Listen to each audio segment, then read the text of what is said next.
please use a show of hands to show your support. Thank you, that is carried. We acknowledge that the land on which we gather today is the traditional territory of the Haudenosaunee, Anishinaabe, and Neutral people. We acknowledge the enduring presence of the Indigenous people with whom we share this land today, their achievements and their contributions to our community. We offer this acknowledgement as an act of reconciliation between Indigenous and non-Indigenous peoples of Canada. I would like to ask if there are any declarations of pecuniary interest. Seeing none, I'm just going to take a short moment as Chair's prerogative to thank Vice Chair Karen Schnarr for chairing last meeting, as well as former Vice Chair Carl Kiefer for chairing part of it.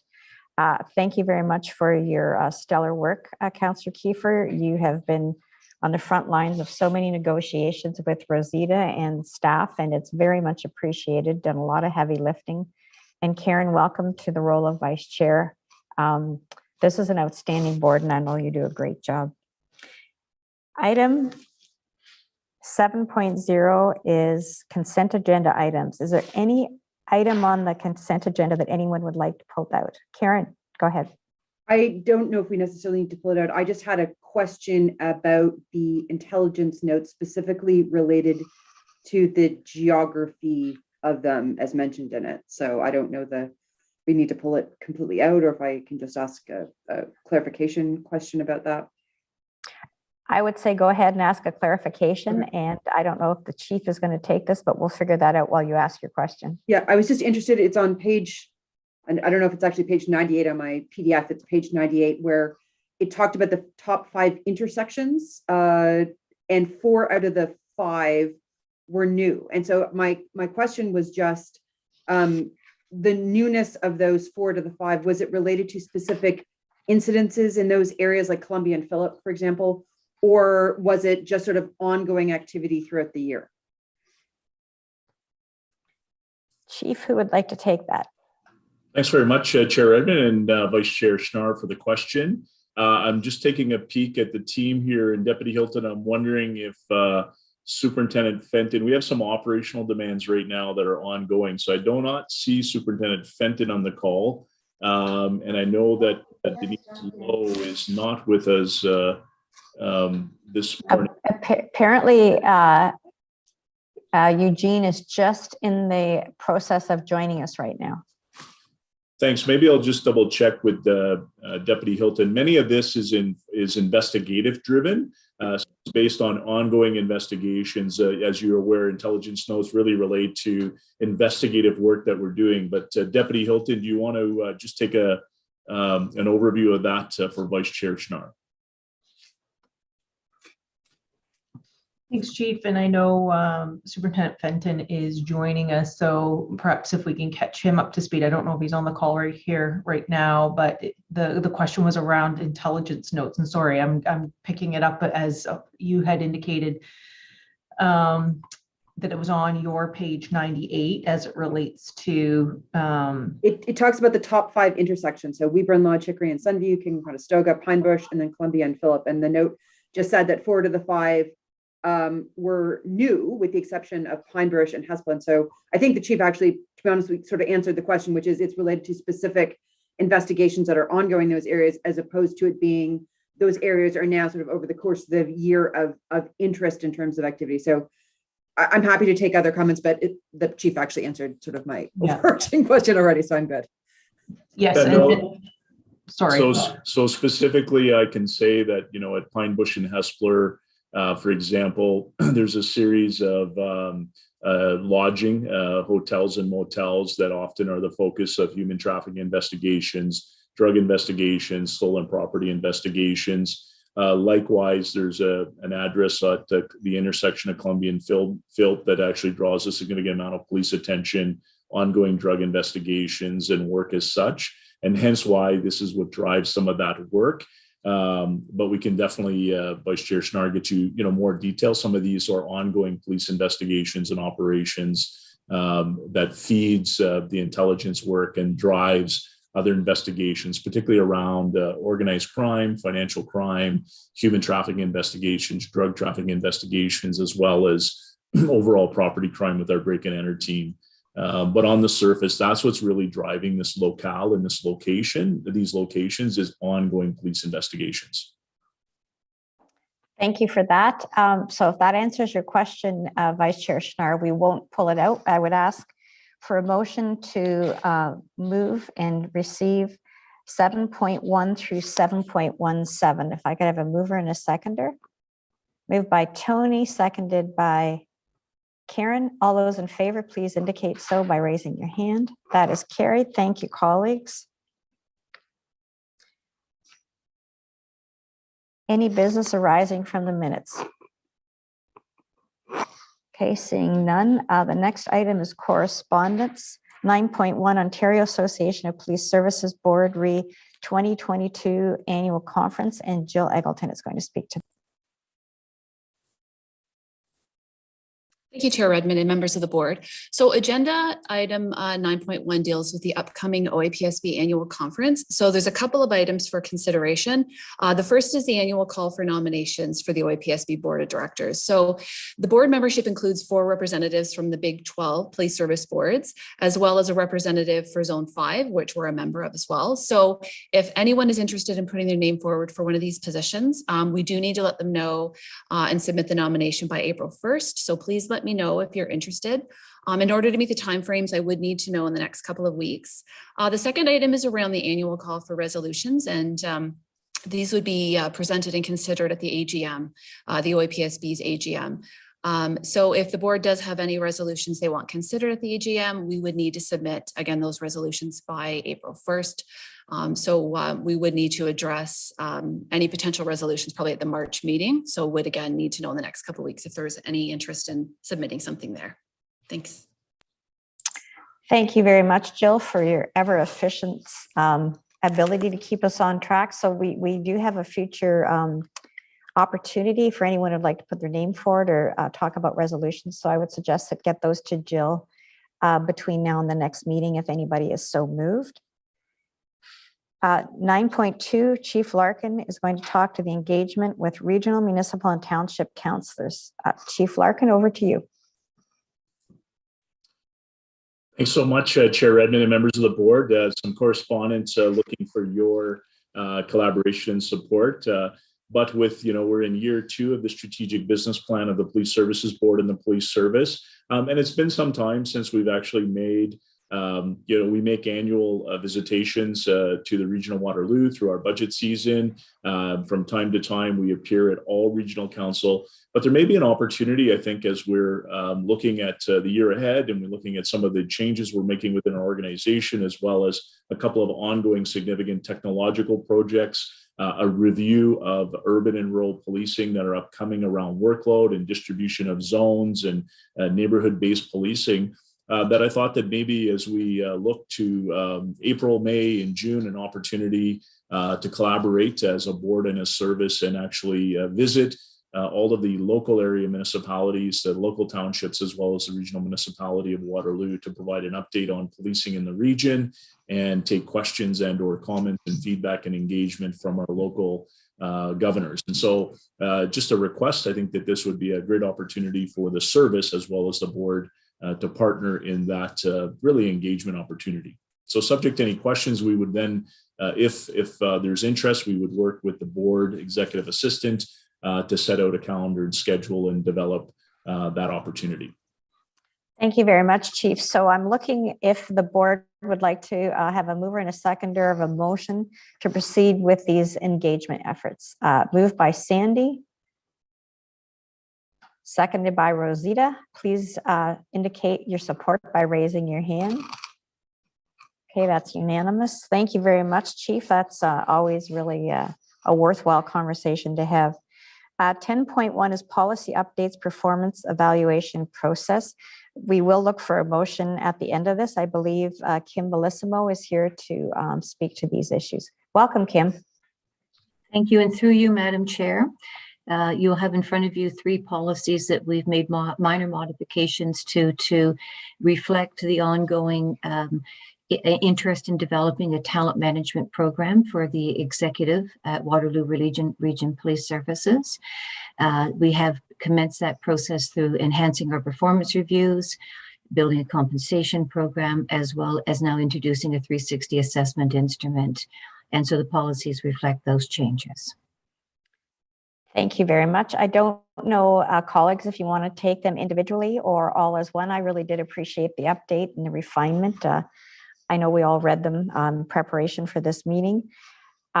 If I see nobody indicating any concern or issue with an individual, I'm going to suggest that we would approve all of the policies as updated as one. I don't see anybody objecting. Could I have a mover and a seconder? Moved by Carl, seconded by Ian. Please indicate your support for that, raising your hand. And again, that's unanimous. Thank you very much, Kim. Great work.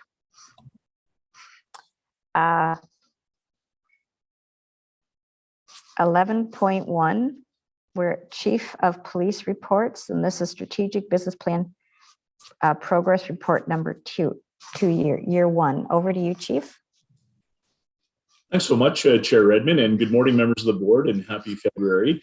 As we just spoke to earlier in the correspondence piece around engaging our boards, it's an opportunity as we roll out our 2021 to 2023 strategic business plan with the Police Services Board is an opportunity to give you an update. We continue to live in interesting times, currently still experiencing the impact of the global pandemic, but some excellent work has happened over 2021 into 2022, as well as the roadmap for 2022 into 2023. And so I'm pleased to welcome Ms. Margaret Glode, our Manager of Strategic Services, as well as Ms. Amanda Franceschini, who works very closely with the Police Services Board and our team on advancing this. So I'll turn it over to both Margaret and Amanda for an update, and we're pleased to take any questions you may have. So good morning, Amanda and Margaret, over to you. Welcome. Thank you. Good morning, Chief and Chair Redmond. As you know, Amanda is really our go-to for all things strategic business planning. So I'm just going to hand over the floor to Amanda to take you through a few highlights from the progress reporting on our first year together. So over to you, Amanda. Thank you. As part of reviewing the content of the SBP, under the board's framework of collaboration, innovation, operational excellence, people, and trust, which was informed through our community and our members, WRPS has set 20 goals, which are comprised of 84 objectives. One highlight is that there's a range of members involved and engaged with the plan. And those closest to the objectives have drafted action plans. They detail the tactics, they adhere to SMART principles, and they're meant to be the smaller steps towards achieving the objectives, like personal to-do lists, chunked quarterly. These positions accountable have been checking in with their goal champions on a regular basis, and this communication has ensured that there's agreement on the approach, that there's no challenges without solutions. Perhaps they go through some risk identification given the changing variables in our global models, and that the tactics in these action plans are satisfying the metrics. So with either the quantitative or qualitative indicators that will tell us whether we've achieved these objectives. We have been using an online reporting tool throughout year one to document our progress, which has created a running narrative. That's useful anytime there's any transition between positions accountable so that they can see where we've been and also reassess where we're going. It's also useful internally for any member who's not directly involved with the plan to still stay abreast of the good news that's happening. In year one, we had anticipated to achieve 8 objectives. Those have been documented as not achieved in year one. However, the constant meeting between positions accountable and goal champions have documented any small steps which have indicated forward momentum with these. In year two, all objectives will be active and 51 will be due. Another tool we use internally to help support this progress is a Gantt chart. So we have visually depicted all the persons involved towards these tactics the quarters where we would expect some achievement of these smaller steps. And again, there's communication that we're building in between the positions accountable, the goal champions, and the supporting persons. Some of our 84 objectives are not new to the board. There's actually some plans within the plan. So when it comes to our equity, diversity, inclusion, training, communication, the advantage is you've heard about some of these in other mediums. As well, some of these objectives are projects which have comprehensive charters behind them. And this is all helpful towards our forward momentum. Looking ahead to year 2, there are some next steps. For example, in February, we'll have positions accountable, goal champions, and our office work together to do some action plan checkups. These documents are meant to be reviewed and updated as needed, and we're going to ensure that they're in good form for the rest of 2022. We're also making some extra effort towards communication. This plan feels a little different. So as we're based around the pillars of the board and not just our areas of the service, we actually have 15 out of 20 goal champions that work closely with members outside of their usual areas, so not their direct reports, which is great for engagement with the plan. It just means we're going to have to make sure that positions accountable, their direct supervisors, and the goal champions, if different, ensure they're all in agreement on the approaches in the action plans. That is the summary, and I will turn it over at this point. Thank you so much. So fabulous motion, movement forward, measurement and metrics. Really, really great to hear. Karen, go ahead. Thank you so much. I have 2 questions completely unrelated to each other. The first question is around the 8 objectives that were scheduled for 2021 completion. And I know it's outlined, the 8 of them are outlined in our package. And it said for various reasons. So is it largely COVID related? Is it funding related? Was it dependent on budgets getting approved? Like I'm wondering, because none of them were hit for 2021. That just seems like quite a few.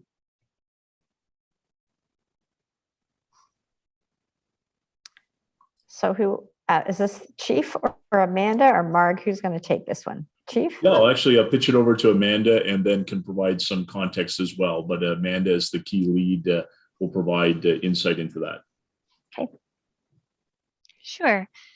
In some cases, there was a little bit more time needed to gather the metrics. So for example, with 3.4, the constables in training did go through some field development with investigations, but we need a little bit more time to pass before surveying them about the experiences and results. In terms of 3.8, evaluating the investigative services shift schedule, that was deferred due to some contractual priorities. The survey has been developed and I believe it's in progress and the results should be available early in 2022. 3.9, creating the volunteer unit.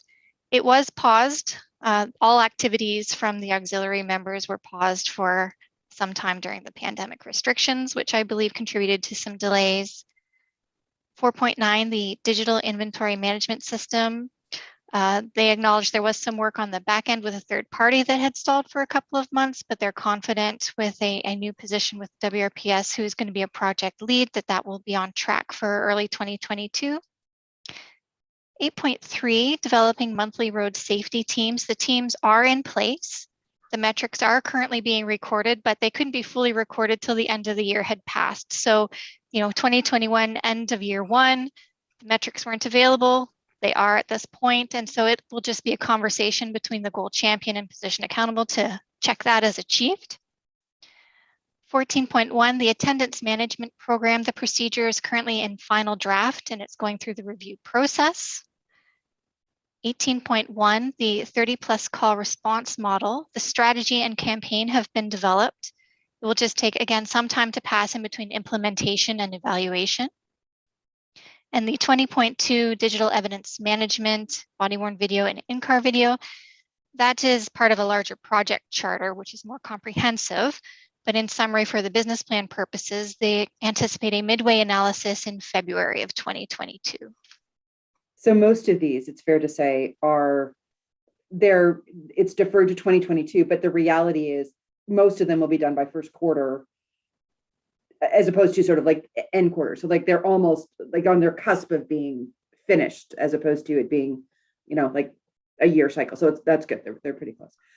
My second question, the chief reminded me of this, so you can blame him for this question, because he was talking about the engagement with municipalities, which I think is a fantastic idea. And again, it's reminding me what the consultation process is as part of our strategic business plan, because one of the things that I thought was outstanding, Amanda, that you led was the broader public consultation with community groups that we all participated in. And I'm wondering, he got me thinking when he talked about regional municipalities, just given the volume of change and what's happening in communities, if there's also, and I say this knowing that it's a huge workload piece for everybody, but it struck me as that it would be useful, I think, to also think about, and it's not a decision point for our board today, but thinking about if there's a way to reach out. I know we're going to be interim in our plan in 6 months, to do a touch point with those community groups as well, just to see how they're doing. There's been a lot of stuff going on. If they are looking for additional support or things we can improve or things that are going really well, to also be embedded in partnership with what the chief was just talking about related to engagement with our municipal and regional partners as part of that as well. And it may be planned. I honestly do not remember, but it was just, you guys and your team did such a fantastic job, and there were such great insights coming out of that. It's a shame to sort of, wait for a 3-year cycle to do that engagement in a more formal way. And there may be informal channels where that's happening right now that I'm just not aware of, that, can be shared as well. It's a great question. Amanda, do you want to take it, or Mark, or the chief? Yeah, I think I'll grab that one. And so first, thanks very much for both questions. As you can see on the first one, although 8 outstanding, the reality is a significant amount of effort has been gone into them. It's just really a procedural piece of closing a couple of pieces. And I will say that obviously what's been happening within the global pandemic, and then some of the demands, there are some, I described the strategic business plan as really a map, a roadway map. I will tell you that one of the things that we experience in our organization is, as we're heading along that highway, there are fires that pop up that require us to sort of pull over and extinguish. And I think that we are facing some pressures around some of those pieces. And so our staff are being pulled, our members are being pulled in a couple of different directions. But overall, I'm really pleased. And I think, obviously by the end of the first quarter of 2022, those 8 will be finalized. The engagement piece is on our radar. It's actually been a large part of that. We did some engagement around the budget, but we now is an opportunity to report back to the various communities that provided amazing feedback into this plan around what we've accomplished. Because I think that's always one of our, really weaknesses, is that we do all this amazing work and we do make progress, and some of it's not fast enough, but then we actually don't get an opportunity to share it. So we are hoping that we can do some of that engagement in person to once again build relationships, to actually connect. And so stay tuned. You'll see us come back to the board with a roadmap, because it will be in collaboration. This is a board business plan. And so anything that we do around collaboration and connectivity will be hopefully in partnership with the board, and recognizing how do we find the right approach, the right balance to hit all of our stakeholders, to hit all of our different pieces. And I can tell you that even Deputy Hilton and Staff Superintendent Goodman and myself have been doing stakeholder engagement on the operational perspectives with all of our municipalities, our emergency services. Staff Superintendent Goodman and his team have been rolling it out with other community stakeholders. So it is at the heart of this, but there is a formalized one coming in partnership with the board. And I'm hoping that some of that can actually go back to in person as well, where we build true relationships and true connections. Electronics does make it very easy, but it also misses some of those unique conversations. So stay tuned, and thank you for your feedback, Vice Chair Schnarr. Do you have any further comments, Karen? Okay, That's Tony, right. Tony, please go ahead. Yeah, through you, Madam Chair, and your indulgence, I two questions. The first one, somewhat springboards from Karen's question as to some of the initiatives for 2021 that will be completed. The question is, are there any other initiatives going forward that are impacted by the delays in the completions of the 2021 that we should be aware of or anticipate? Amanda, do you want to provide an overview to Tony around that? Sure. I don't think any particular objective that has been pushed to year 2 is going to directly impact those that were scheduled for 2022 completion. The risk is just that it compresses the workload.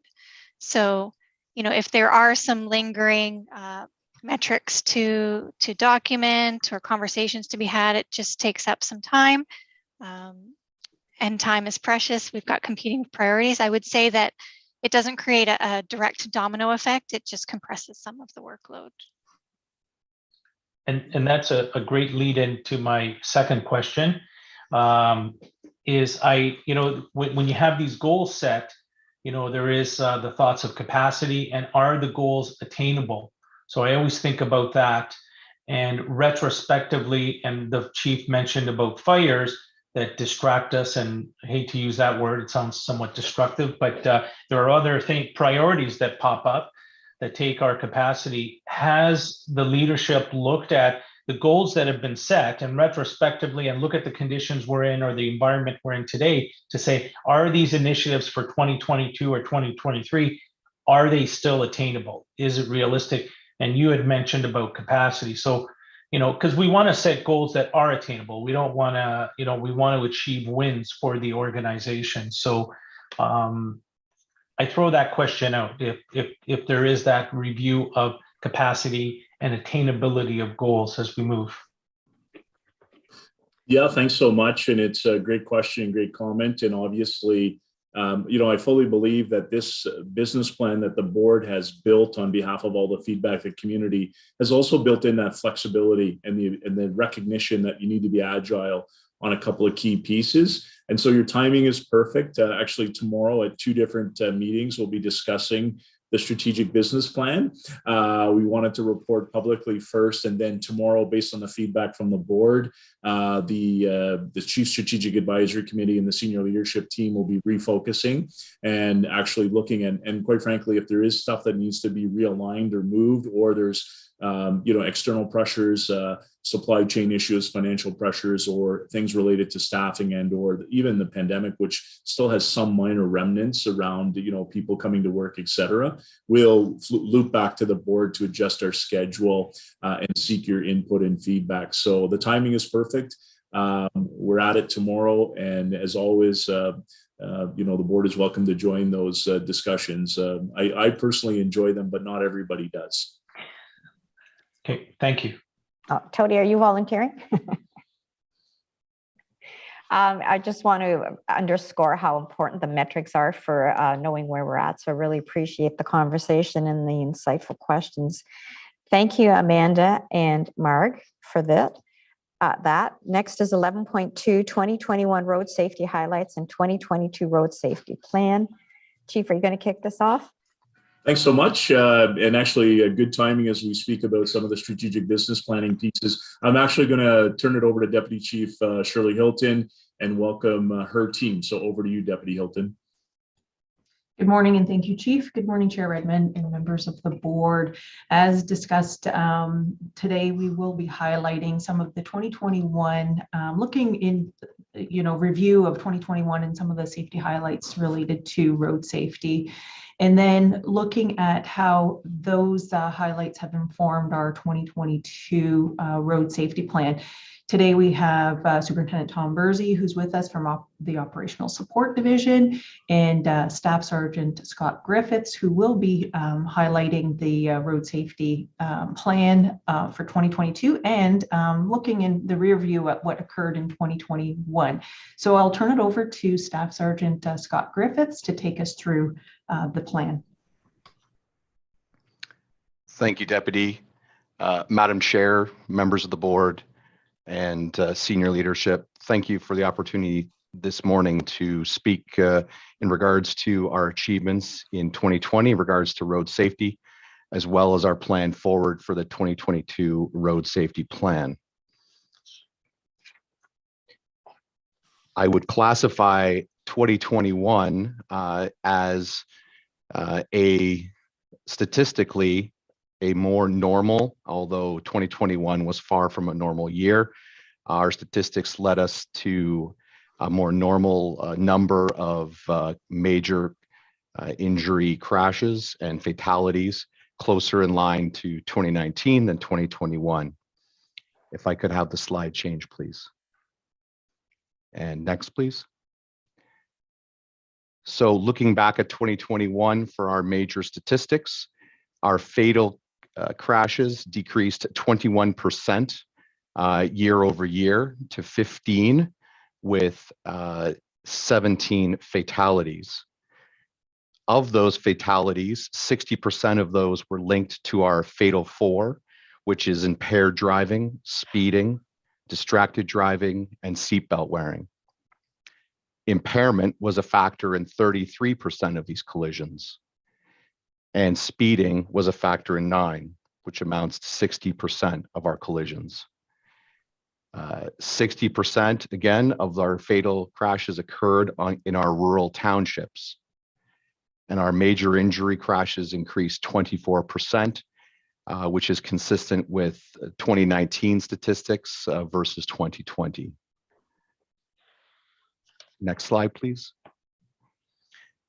In regards to our enforcement efforts in 2021, our impaired driving charges remained steady year over year. Our total road safety charges increased 4% to 27,261. Our stunt driving charges increased 62% year over year to 463 charges laid. Our overall fatal 4 charges increased 20% to 14,594 charges. And our efforts to increase our rural township enforcement yielded a 22% increase in charges over the 2020 period. Next slide, please. Moving on to 2022, our priorities for the road safety team is intelligent and responsive traffic enforcement. Our goal is to utilize data and technology to enhance response to public concerns, work with our communities, our townships and cities, and locate and address areas of concern. We're taking the enforcement team concept forward into 2022. The concept utilizes 3 members of our neighborhood policing and investigations team, with 1 member of our TSU team here at headquarters to take month-to-month enforcement efforts. As always, we are committed to combating impaired driving, and as the restrictions pertaining to the COVID pandemic decrease and our opportunities to conduct ride programs increase, our goal is to have consistent and frequent ride program activity. And lastly, our Road Safety Month in May 2022. This is in partnership with Canada Road Safety Week from May 17th to 23rd, which is a major CACP effort to combat the Fatal 4 or a very similar type of offenses that, as you could see from our results, are continuing to be the cause of numerous numbers of our fatal and serious injury crashes. And we will be extending the Road Safety Week into a Road Safety Month, given this high priority that we place on those efforts. Next screen, please. Selective traffic enforcement is an ongoing effort on our part to improve our driving complaint response. Our goal is to be more responsive, be more intelligent, and be smarter with our resources, as well as to improve customer contact, as well as cooperation and integration with our townships and cities.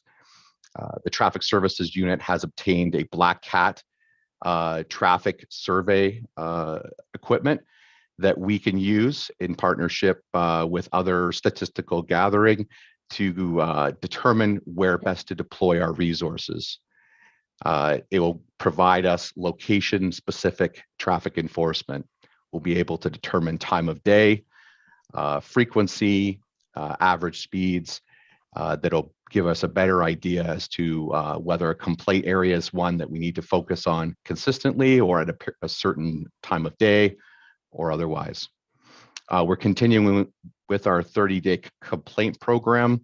That program for those board members is one where a location with a repeated complaint will get detailed to one of my traffic sergeants and their platoon, where they spend a 30-day period both examining the enforcement opportunities, looking at ways in which to address the complaint that's been received, and then upon completion of that 30-day complaint, they return their response or their results to me, and I communicate that back to the complainant. We're going to utilize our enforcement teams to address areas of concern. Again, using our resources effectively and efficiently to try to use these teams to address areas where we have significant concern or an area that becomes a point of contention that we need to provide repeated and consistent attention. And again, improving feedback delivered to our complainants. We get a large number of driving complaints come through the branch and through our other online reporting portals, as well as through divisional contacts and meeting people on the street. And our goal is to be responsive to them, to not only address the concern that they have, but to better inform them that we have taken this and responded to it appropriately. Next slide, please. Our efforts to combat impaired driving in response to not only the alcohol-based impaired driving, but also our drug-impaired driving. We saw our DRE, our drug recognition expert evaluations, continue to increase over 2020. Last year, we conducted 163 evaluations. And given that we have a limited number of DRE members, this is a significant number. We are expanding our DRE capability with additional DRE training. Our goal is to add 3 or more this year. We already have 2 currently on course right now. And we issued 61 drugged driving suspensions utilizing our Draeger drug test 5000s. Those are tests conducted at the roadside, much like a roadside screening device for cannabis and cocaine for novice young drivers and commercial drivers. And our goal is to increase our ride initiatives in 2022 as COVID protocols evolve.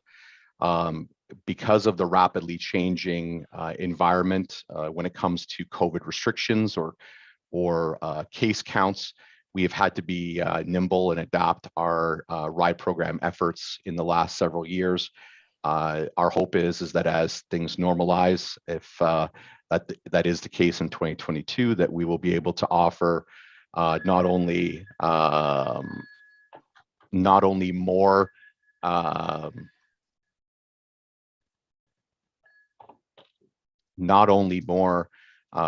opportunities to conduct a normal or traditional ride program that you'd be used to seeing, such as parties on the street stopping vehicles at a roadblock, but also our mobile enforcement efforts.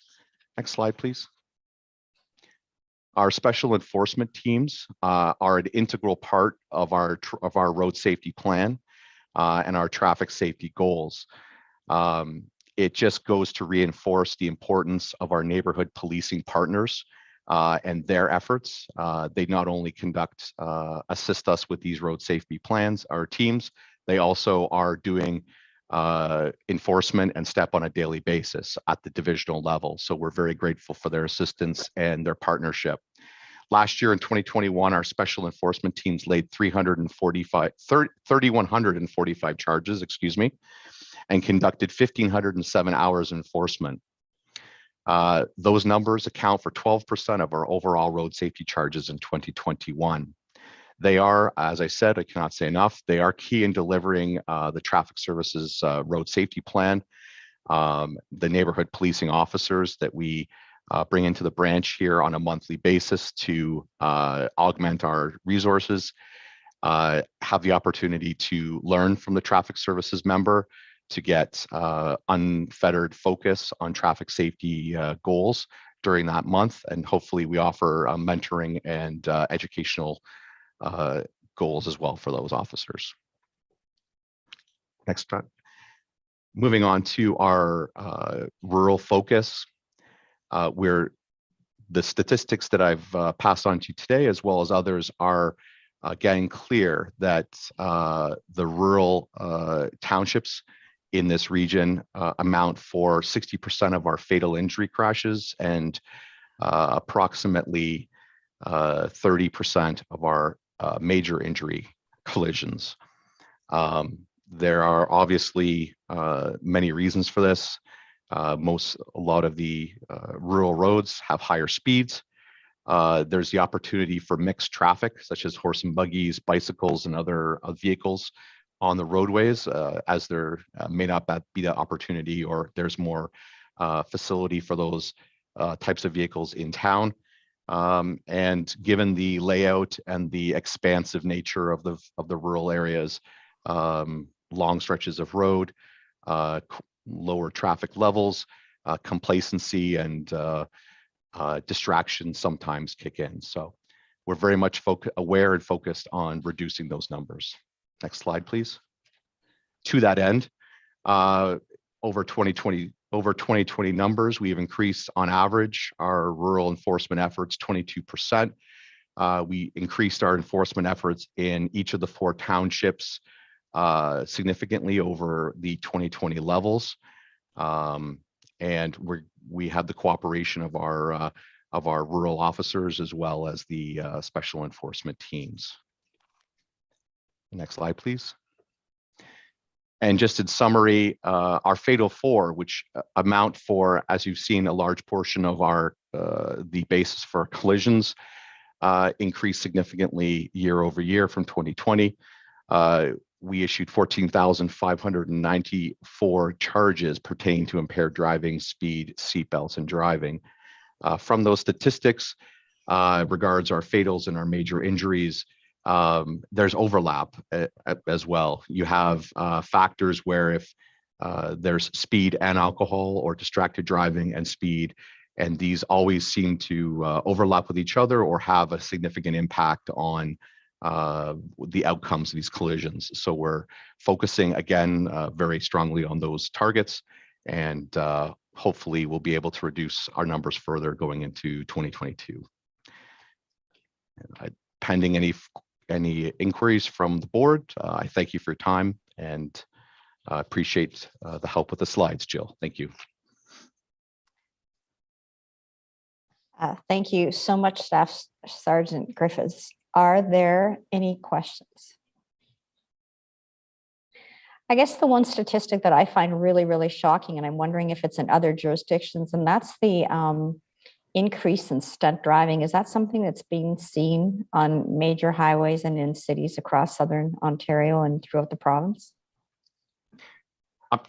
I believe very much so, Madam Chair.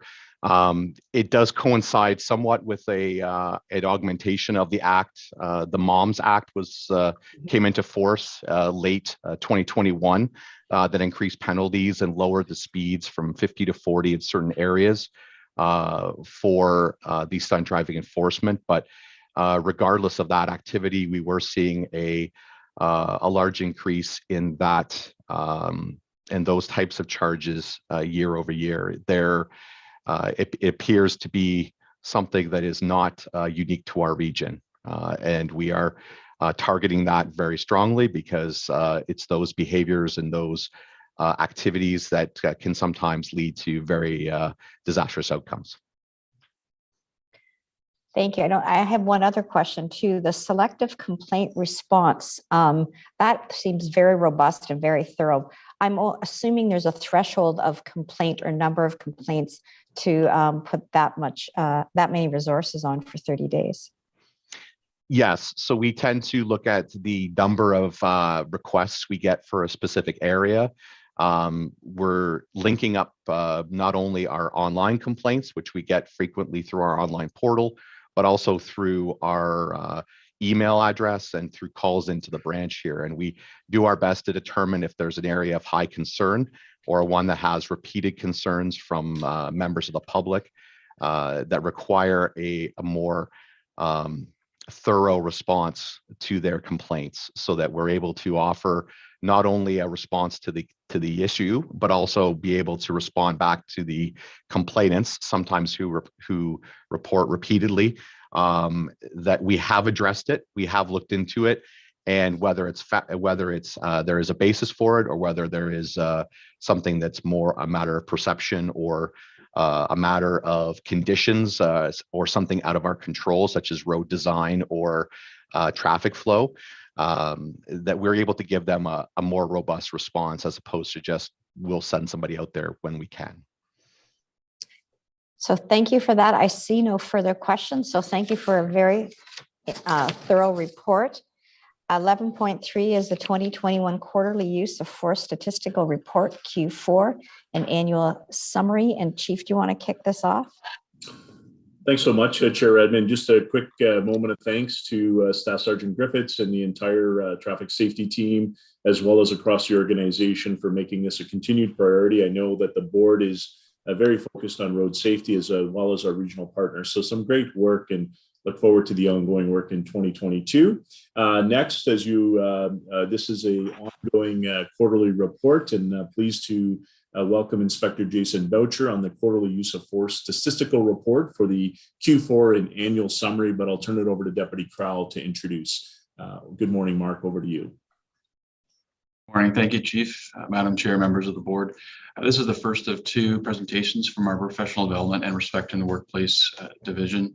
Pleased to welcome Inspector Jason Boucher, who will walk through the report. You'll be familiar with the quarterly reports, but there's also some annual summary accruals to speak to as well. So over to you, Jason. Thank you. Thank you, Deputy. Thank you, Chief. Good morning, Chair Redmond. Good morning, members of the Police Services Board. And thank you to Jill for her technical support. So by way of background, if you recall, we began to prepare this report quarterly, starting in 2021. In addition to fourth quarter statistics, as the deputies indicated, this will also provide information on 2021 annual data in its comparison with previous years. So the period of reporting for this report is October 1st to December 31st of 2021. This is the fourth use of force report provided on a quarterly basis. If you recall, reportable incidents are those incidents that require a use of force report by legislation or internal procedure. A reportable incident may generate several use of force reports, one for each officer, excluding team reports, those done by the emergency response team. And each use of force report is subject to 3 layers of scrutiny: the staff sergeant of the platoon unit, then the senior leader of the unit, branch, or division, and finally a sergeant in charge of training education. Next slide, please, Joe. Occurrences for this quarter at 77,245 decreased, and arrests at 3,899 increased compared to the third quarter of 2021. Use of force incidents at 69, contrary to what it says in the slide, were actually down from previous quarter, 78. Now, while each of these incidents is significant and requires scrutiny, the number remains very small, which is indicative of the member's ability to use appropriate intervention strategies before resolving situations through use of force options. Annually, our use of force incidents totaled 307 for 2021, which is very similar to the 301 reported in 2020. Recall that a change in procedure from 2019 to 2020, clarifying the need to complete a use of force report each time a conducted energy weapon was withdrawn from the holster, resulted in a marked increase in use of force reported incidents between those years. Use of force reports as well remain very similar from 2020 to 2021, with 412 and 441 respectively. Further analysis of this data, as illustrated in Figure 8 at the bottom right, reveals that in this quarter, 12% of these incidents were those which would be considered officer generated. The majority of these incidents are precipitated, as they have been in the past, by citizen calls for assistance. Next slide, please, Joe. This slide provides an analysis of what call types resulted in intervention involving reportable incidents in the fourth quarter relative to the third. You will note again that the predominant driver continues to be dangerous weapons calls, those in which a weapon is believed or known to be involved. I want to pause here for a second and make sure that we note that it is important to view this table in conjunction with Appendix C that we provided at the back of our quarterly report. In doing so, you will note that call types other than dangerous weapons calls can and often do include weapons. So in other words, the call classification should not be used to determine if a weapon was present or not. Next slide, please, Joe. This table summarizes use of force options utilized, excluding conductive energy weapons, which we'll see in the next slide. As we have said in the past, use of force reports were and are intended primarily to allow for oversight of the appropriateness of officer response to a particular situation. In addition, we can attempt to spot trends in the data over time. For instance, the introduction of conductive energy weapon has resulted in a marked and sustained decline in the use of other secondary weapons, such as OC spray and baton.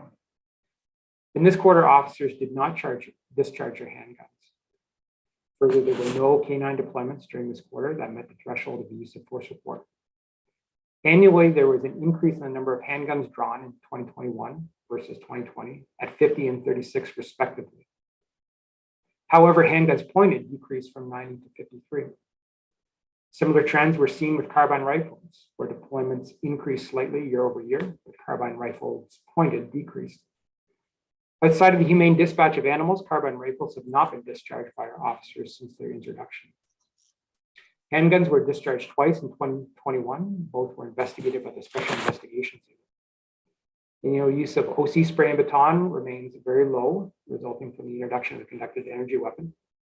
And the use of physical control reduced from 89 to 57 year over year. Next slide, please, Jeff. This slide provides a breakdown of conductive energy weapon use. Recall the procedural change between 2019 and 2020, which now requires our officers to report on CEW deployments simply due to the removal of the CEW from its holster in the presence of a member of the public, resulted in a significant increase in the drawn-only category. The CEW continues to demonstrate its effectiveness at de-escalation of a situation simply through its display. Annually, total CEW use remained relatively constant. Next slide, please. There were no reported injuries to subjects or officers in the fourth quarter of 2021. Again, recall that a procedural change in 2020 classifying any CEW probe deployment requiring Region of Waterloo paramedic services to attend and remove probes is considered a minor injury for the purpose of reporting. Officer injuries remain the same at 3, and annually injuries to officers increase from 8 to 12, with minor injuries to subjects decreasing from 38 to 20 year over year. Serious injuries to subjects decrease from 2 to 1. Next slide, please. As you know, at the beginning of 2020, the province of Ontario required the reporting on officer perception of subject race and provided the race-based categories by which this would be done. Figure 6 provides a summary of this data, and this is the second year that we have total data sets for each of these. Because of the challenges that we identified in using the use of force report to collect data of this type, our service made the decision to provide raw data in Appendix C in our report to the board. This appendix provides a summary of the subject's perceived race, how the call was generated, the type of occurrence, along with a short synopsis of the circumstances, the subject's profile behavior upon which the choice of intervention response was based, along with the response of the officer. Next slide, please, John. So despite the frequency of interaction with members of our community at 77,245 occurrences and 3,199 arrests for this reporting period, very few, or approximately less than 1%, resulted in reportable incidents. And this has remained consistent over time, and in fact is consistent across Canada in a number of different police services and data sets that we've examined. Injuries to both subjects and officers occurring during these incidents remain very low. The de-escalation training has been effective and will continue to be the cornerstone of officer intervention training in 2021. We have enhanced this commitment with officer intervention and EDI components. And while the provincially mandated use of force report remains a valuable tool for analyzing officer actions, several deficiencies have been identified which limit comprehensive data analysis. Next slide, please. And finally, use of force reporting to the board will continue on a quarterly basis and will be incorporated into the race-based data collection strategy. As you learned from earlier reports, we have partnering with Dr. Lauren Foster and Dr. Les James to assist us with this. Training and Education Unit is working collaboratively with the Equity Inclusion team to ensure close alignment with principles and actions outlined in the WRPS EDI strategic plan. We've completed implicit bias and Indigenous awareness training, anti-racism training with emphasis on anti-Black racism training. And in 2022, have added a cultural awareness training component to our in-service training. And with that, I open it up to questions.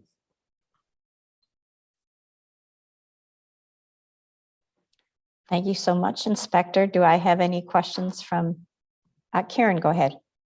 Thank you, and thank you for the presentation. It's I apologize in advance for the question because we just had a really interesting report on traffic that said we shouldn't make assumptions because it's a bad idea to compare 2020 to 2021 because it was anomalous in terms of a year. And I know, when I look at this, it's like, oh, like the trends look great, but I wonder if we actually need to wait until next year before we can draw any assumptions about trends related to some of these parameters. And again, I commend this area. I'm a huge fan of data.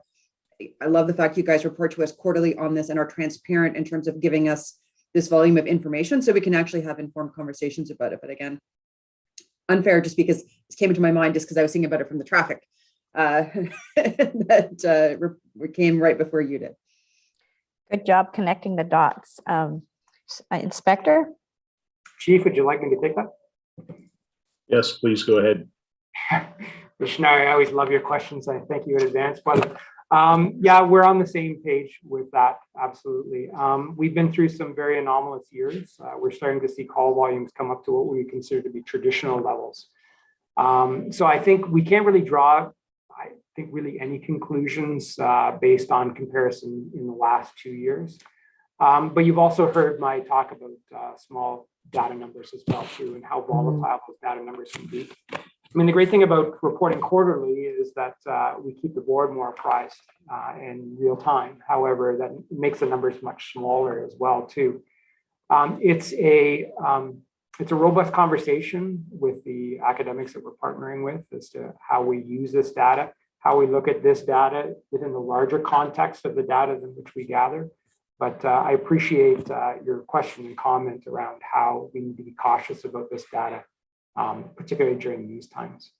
And not only that, also because of how the change in how it was reported to make, from 2019 to make it even more transparent in terms of what that looks like. And it's great that you guys are proactively thinking about how, but not only just numbers, but data interpretation with the academic folks that you're working with. So just very interesting always when you present this. I would add, really, Ms. Schnarr, that's the reason why we produce the appendix at the end as well too. So with the small numbers, I think we can often lose sight of the fact that each of these data points tells a story in a situation that involves a member of our community as well too. So we wanted to be very open and very transparent to the board and to our community about why we use use of force or de-escalation at certain points in time. So that's why I said when we look at the data, we also have to look at it with respect to the appendix at the end of the report to really fully understand what was going on in each of those situations. Well, and I think too, this works I know it was in the consent agenda, but it works very interesting when you look at the story with this and all of the great work that the service is doing with the impact teams in terms of how we're actually responding to calls and some of the changes that are happening in those. I thought that impact report was very interesting report in terms of how we're evolving responses to mental health related calls. Yeah, and to that point, impact and the work with impact has been incorporated into our in-service training as well too, so that we just strengthen those bonds going forward. So we're training together. Thank you for that. And thank you, Karen, for highlighting that in case somebody missed it because it was on the consent agenda, because it was a great report. I see no further questions. So Inspector Boucher, thank you. The next 11.4 is annual report 2021 Chief and Public Statistics. And Chief, do you want to kick this off? Thanks very much, Chair Edmund. And once again, thanks to Inspector Boucher and our training team and all the work that continues to go into around de-escalation and the police intervention, as well as the national work that we're doing. I do believe that there's lots of very progressive, positive work that continues The next is once again an annual report that we report annually to the Police Services Board, and pleased to welcome Inspector Sloden Lakovic, and I'm going to turn over to Deputy Chief Crowell to kick off. Over to you, Mark. Good morning, Sloden. Thanks, Chief. Happy to introduce Inspector Lakovic. Again, just another report from the Respect in the Workplace and Professional Development Division. And we have some enhanced statistics to provide this year that speak to our interest in drilling down on trends on an annual basis and our commitment to professionalism, accountability, and engagement with our own members when it comes to our training, education, and development of our members. So I'll turn it over to you, Sloden, to walk us through not only an overview of trends and statistics, but also some comments on where we hope to take the branch and our service in the future. Thank you.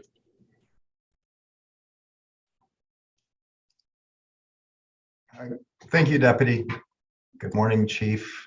Good morning, Chair Redmond and members of the board. Thank you for this opportunity to provide you with a high-level overview for our 2021 annual report on chief and public complaints.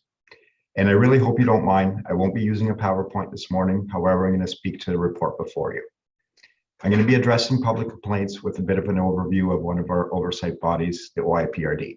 I'll highlight our statistics from last year with some of our efforts to analyze patterns and trends in our hope to predict and prevent complaints moving forward. Afterwards, I'll draw your attention to chief complaints. I'll review the statistics and hopefully provide you with some understanding behind what the numbers do mean. The Office of the Independent Review Director receives and manages all public complaints about police officers in Ontario. When the OIPRD receives a complaint, they review it. They determine whether it's going to be screened in, accepted, or screened out, not accepted. Now, the OIPRD may refer the complaint to the police service of the involved officers. It may refer the complaint to another police service, or it might retain a complaint for investigation. Generally, the OIPRD has referred most of the complaints about WRPS members right back to us. However, last year, 2 complaints were referred to outside services, and both of those complaints were unsubstantiated. The OIPRD launched a service-by-service online page that provided statistical information to the public last year. When we compared our internal numbers to what was online, we found some very small differences. Suspecting it had more to do with how we were both categorizing data, we connected with the OIPRD and we worked out with them to ensure that next year, the way we categorize data is going to be in line with one another. In 2021, our service received 147 complaints from the OIPRD. Mind you, 89 of those were screened out and only 58 were screened in. At the time of the report, 7 complaints are still under investigation. 4 complaints were terminated. Now, the investigations that were completed, 11 were unsubstantiated, 1 was substantiated, and 35 was resolved informally or withdrawn. Of the investigations we completed, 77% were resolved informally or withdrawn, and that's a result of meetings and dialogues between the complainants and our investigators. We honestly treat all complaints that come to us very seriously, and we look for every opportunity to reestablish the complainant's trust in the police. Resolving 77% informally is a great reflection of that commitment. As I mentioned in my opening, we're starting to see patterns and trends through analysis and in an effort to hopefully predict and prevent complaints moving forward. We discovered that some of the software we already have could be used to track and tag complaints. So we started mining some of the data and we've started looking at the patterns. If you look at the report, you'll quickly see, as illustrated, that we've discovered the majority of our complaints, both public and chief, tend to be directed towards members with less years of service.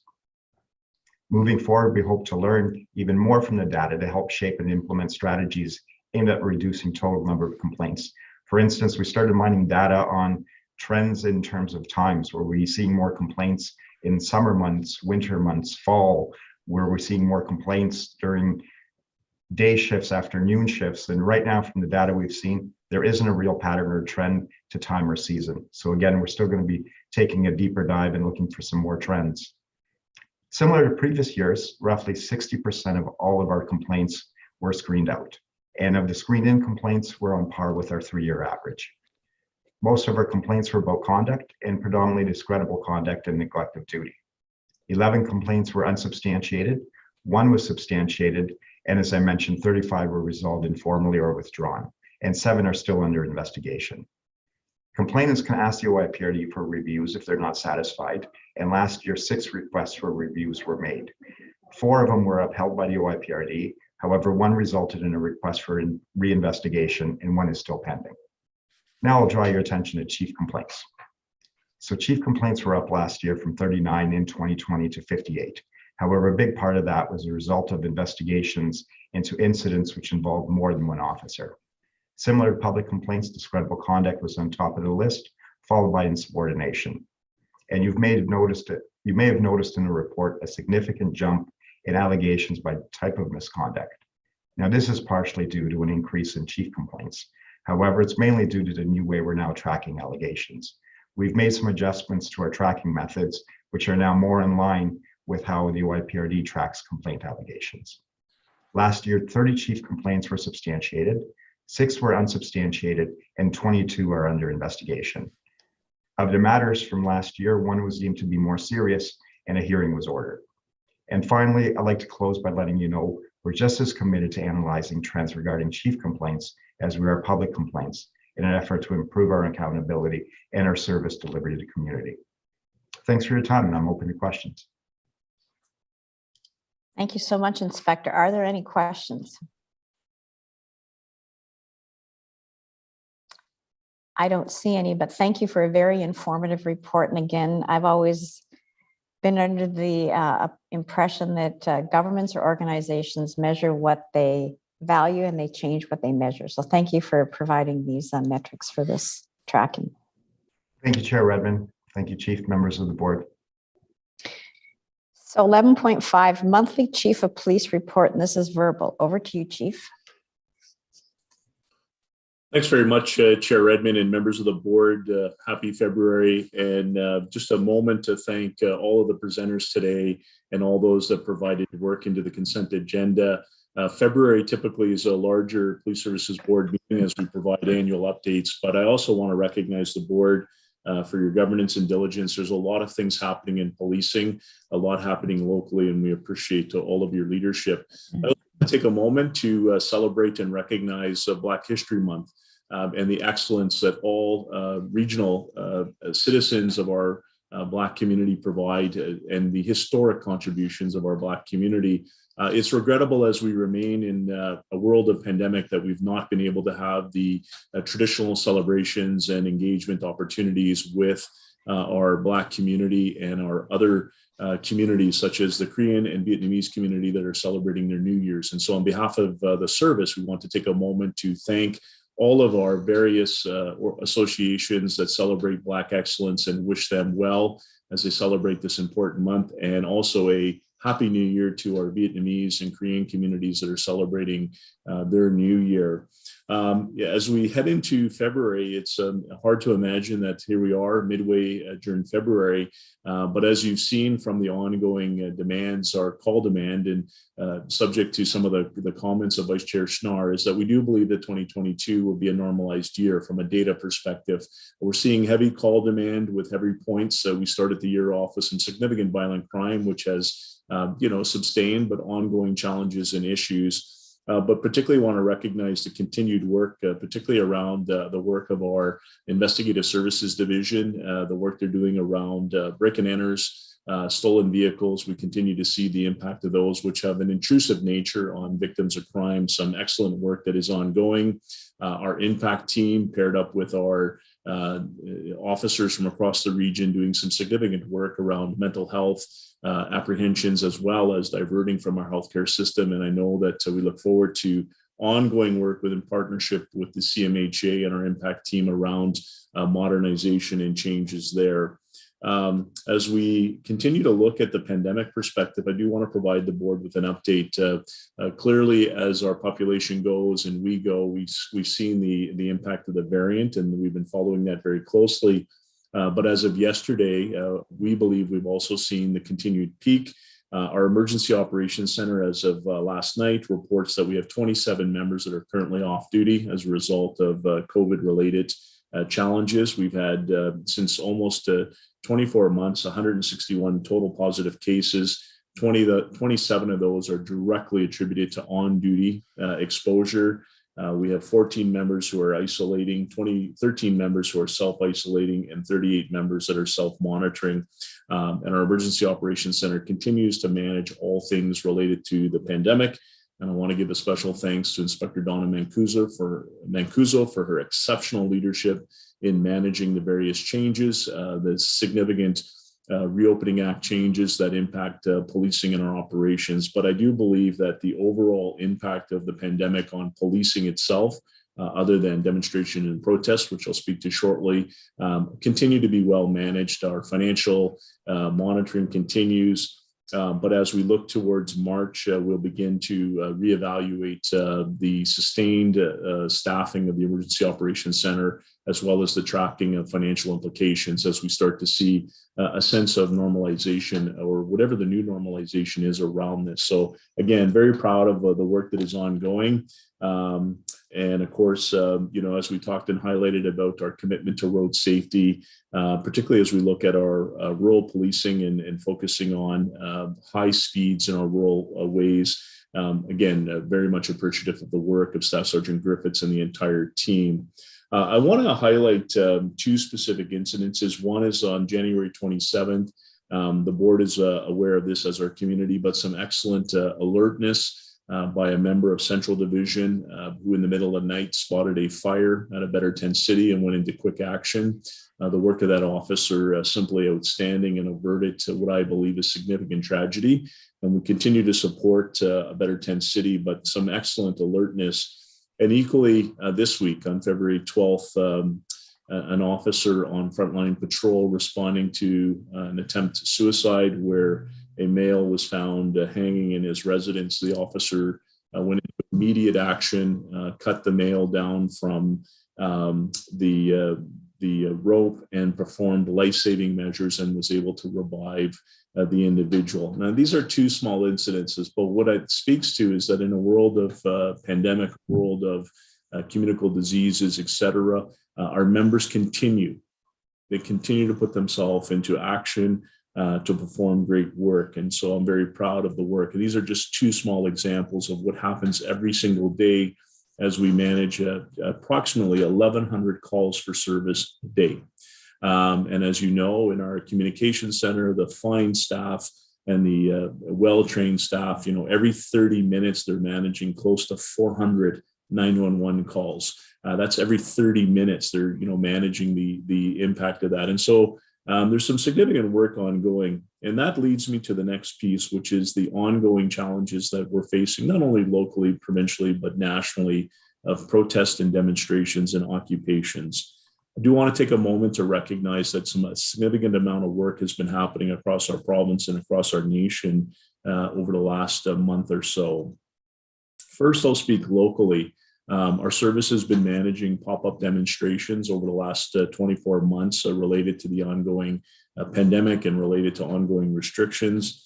I believe they've done with tremendous professionalism, but in particular over the last 2 weeks, our public safety team and our divisional DART teams and community engagement officers and frontline officers have managed pop-ups in the city of Cambridge and the city of Waterloo with tremendous skill, tremendous professionalism, and have actually managed and balanced the very delicate approach of freedom of expression, freedom of protest, as well as counter-protesting, and they have done so exceptionally well.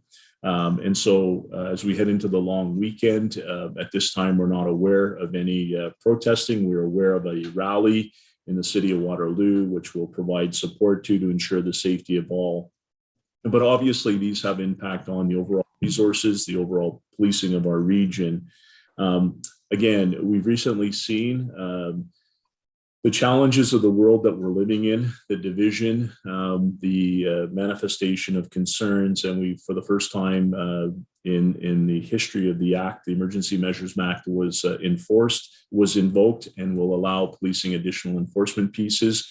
We're still reviewing the exact measures, but it will assist, for example, our public safety team that is deployed not only locally, but across the province to take action and to support ongoing police operations, including the Ontario State of Emergency which brought a series of opportunities for policing to take action, particularly where critical infrastructure is impacted. Locally, we've not seen any impact, and locally, I would say that on behalf of the service, we're extremely pleased with all citizens that have been recognizing the delicate balance between the freedom of expression, the freedom of protest, and the safety of all citizens in our region. I do want to take a moment to highlight and recognize the leadership of Superintendent Tom Bursey, who's been working diligently across the province to support the ongoing efforts. And I also publicly want to recognize the leadership of Commissioner Karik of the OPP and Commissioner Brenda Lucky of the RCMP, who've been providing sustained leadership on provincial and national issues. All police leaders have been working diligently, and I would be remiss if I did not recognize the challenges that are happening in the city of Ottawa. Our police service does have a dedicated resource in the city of Ottawa. Our staff sergeant from our operational support division, major events, is supporting ongoing planning. But as the board is aware, our public safety team has been supporting the efforts of the Toronto Police Service and the Windsor Police Service through ongoing deployment. We currently do not have any members deployed outside of our region, but we do anticipate as we head into the long weekend, and we do anticipate as continued integrated plans transpire, that our public safety team and potentially other resources may be requested, and we'll keep the board apprised of such. But these take significant amount of work. They take significant amount of collaboration. And what we're seeing in the city of Ottawa is unprecedented, not something we've seen in certainly our historic policing and work, and it does present significant challenges. And I would be remiss if I did not recognize the challenges of the Ottawa Police Service, Chief Peter Slowly, who's a colleague and a friend, and the work that was attempted to be done there. This is a significant seismic shift in policing in Canada, but I'm proud of the work of our team. We've been actively engaged as we roll through. As we look ahead, we will have a short turnaround time from board meeting to board meeting. So we'll be seeing you on March 9th. We will provide an update at that time. Obviously, as we see some restrictions that are transforming and some of the legislative responsibilities transforming, it doesn't mean that all restrictions will simply change or those types of things, but some of the legislative responsibilities will shift and change, particularly on March 1st. We do have a significant operational plan in place and working with all of our stakeholders as we ready for St. Patrick's Day. And we are working with post-secondary institutions, the city of Waterloo, and other stakeholders to ensure that we are prepared. We also want to recognize that, as we slide into March, it will have been 24 months of some form of pandemic-related work. And I do want to take an opportunity on behalf of myself and the Deputy Crowell and Deputy Hilton to thank the board for your leadership during these challenging times, but also to thank our community for their patience, their understanding. And, generally speaking, we have much to be proud of locally during these tough times, but there remain some tough times ahead. And so one of the things that our service will be doing, and I'd like to formally welcome the board to join us on March 5th, a Saturday, at the Children's Safety Village. Because some of the restrictions will be changing, we'll be supporting our Special Olympians with the polar plunge. They say that one great way to bring in the new year is to cleanse yourself. And I think in a world of division, a world of so much hate and just simply some challenging times, there is nothing more refreshing than to spend time with a special athlete. And equally, there's nothing more refreshing than to jump into some cold water. And so we'll update the board, but in March 5th, we'll be welcoming our special athletes at the Children's Safety Village in a pandemic-friendly polar plunge. And this will formally publicly challenge the board to join us. And I know that Deputy Crowell and Deputy Hilton and the entire team are so looking forward to this opportunity. Again, we'll keep the board apprised, but I do want to take this opportunity to once again recognize all of our members. These are challenging times. They're working immensely hard. I'm immensely proud of our leadership. I'm immensely proud of our members. If you were watching any of the news coverage on the weekend, you would have seen our public safety team deployed at the Ambassador Bridge, doing so with tremendous professionalism, excellence in training, excellence in communication skills, And that is the heart of, policing. At the root of democracy is the rule of law. And it's very important in these current given times that we once again continue to ensure that our democratic system allows for protest, allows for freedom of expression, but also respects rule of law. And I think what we've seen around the integrated work, particularly that our team was involved in Toronto and Windsor, and the successful outcomes also does speak to the importance of policing in our society, as well as the professionalism. So subject to any questions, once again, thank you. And I look forward to seeing you on March 5th. And I'm looking forward to the Police Service Board officially entering a team into the Special Olympics Polar Plunge. We'll see you there. Thank you. So I'll follow up with you, Chief, to find out how many board members make up a team. I'm happy to be a cheerleader. Thank you for that. I see no questions from the board. Great way to end off. Is there any new business from the board? Future agenda items? Information items? So before I entertain a motion to adjourn, I would just like to let members of the media know they are welcome to log into Zoom. I believe they're already in. And you can stay in, and the chief and I will be available to answer questions. So I would entertain a motion to adjourn at this point in time.